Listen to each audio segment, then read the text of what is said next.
tanahnya subur, rakyatnya banyak, tapi malah menjadi negeri jajahan.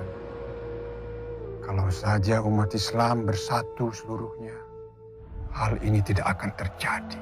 Anda tidak bisa menangkap begitu saja Pak kesalahan Kiai. Yang baru kah?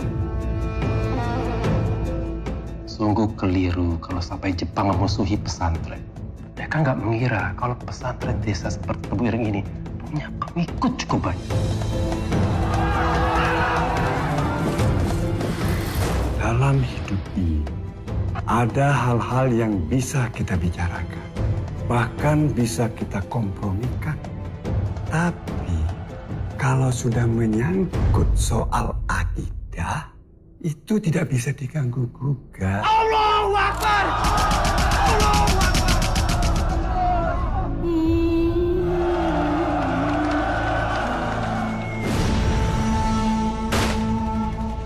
Bung Karno menitipkan pesan kepada Kiai.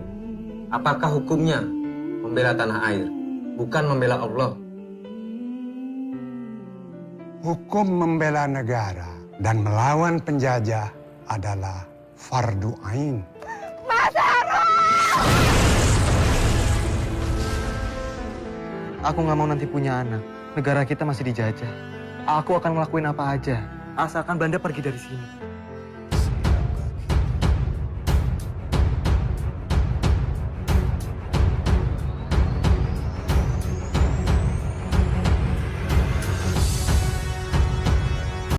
Kopi yang beredar di masyarakat ini menimbulkan banyak reaksi-reaksi, banyak komentar-komentar, dan kebetulan itu berkenaan dengan Hadratus Syekh Kiai Haji Hasyim Asy'ari sebagai pendiri Nahdlatul Ulama. Ada beberapa yang di situ yang tidak sesuai dengan sejarah yang ada. Maka kami merasa perlu untuk kita melakukan rilis berita ini, kita untuk meluruskan sejarah itu sangat penting.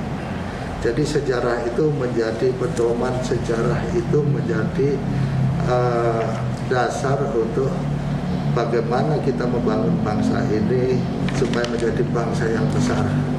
Jadi kita ingin meluruskan itu. Haji Hasyim Asy'ari, seorang tokoh yang juga telah menjadi pahlawan nasional, pendiri Nahdlatul Ulama, dan penggagas dan yang mengeluarkan resolusi jihad tahun 1945 sehingga menggerakkan arek-arek Surabaya untuk melawan upaya kolonialis baik Inggris maupun Belanda untuk kembali menjajah Indonesia, ternyata tidak ada di dalam kamus sejarah. Hilangnya Kiai Haji Hasyim Asy'ari dari kamus sejarah ini adalah sebuah peristiwa yang menurut saya sangat penting. Karena kamus ini dibuat, diterbitkan, dan telah ada ISBN-nya oleh Kementerian Pendidikan dan Kebudayaan. Dan tentu saja polemik ini lebih ramai karena justru ada tokoh-tokoh PKI di dalam kamus itu. Ada tokoh PKI seperti Sneflit, Musso, Darsono, Aidit, dan lain-lain. Bagaimana bisa tokoh penting seperti Kiai Haji Hasyim Asy'ari tidak dibuat entry-nya di dalam kamus, sementara tokoh-tokoh PKI yang jelas-jelas berkhianat kepada Republik Indonesia dimuat dengan panjang lebar.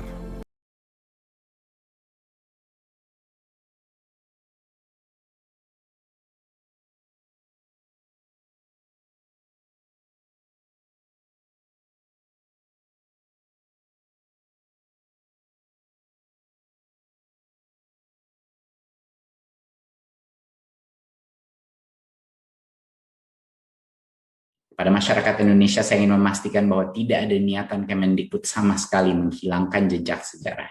Kemendikbud memastikan komitmen penghormatan atas nilai-nilai sejarah dan perjuangan tokoh-tokoh bangsa termasuk Kiai Haji Hasyim Asy'ari dan para tokoh penerusnya tidak akan pernah berubah. Kiai Haji Hasyim Asy'ari adalah kiai, guru, dan panutan yang telah menorehkan sejarah panjang dalam pengembangan pendidikan dan kebudayaan di Indonesia. Dan NU sebagai organisasi Islam terbesar di Indonesia yang lahir dari buah pemikiran beliau akan senantiasa menjadi pilar terpenting dalam setiap lini pemajuan bangsa. Bangsa ini berhak mengetahui tokoh-tokoh yang berjasa dalam mendirikan dan membangun negeri.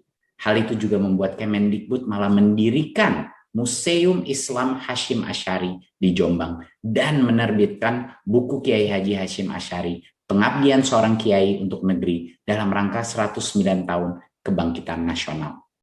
Saya memohon restu agar kamus sejarah yang belum pernah dimiliki negara ini dapat kita lanjut sempurnakan bersama agar nantinya dapat memberikan manfaat untuk semua. Saya menghargai karena sudah meminta maaf, itu satu. Tapi bagi saya, persoalannya bukan sekedar maaf, tapi itu malah aneh. Anehnya apa? Masa orang seperti sehebat itu tidak masuk di dalamnya? Siapa yang tidak kenal beliau, bahkan bukannya beliau, anaknya juga punya peranan penting dalam masa revolusi itu, tiba-tiba kok nggak ada. Lalu dia pakai sumber apa sebagai seorang sejarawan? Dia pakai seleksi apa? Kan dalam menulis sejarah kan ada aturan-aturannya. Apalagi yang namanya kamus. Kamus itu dibuat harus betul-betul dengan terseleksi. Karena memang yang harus dimasukkan adalah hal-hal yang dianggap sangat-sangat penting. Kan kamus begitu. Tidak, lihat aja kamus bahasa. Kan tidak semua kata-kata dimasukkan, dipilih betul kata-kata itu, baru kemudian diberi pengertian. Nah, kan seharusnya sejarah juga begitu, dan pengetahuan saya tentang kamus sejarah memang begitu.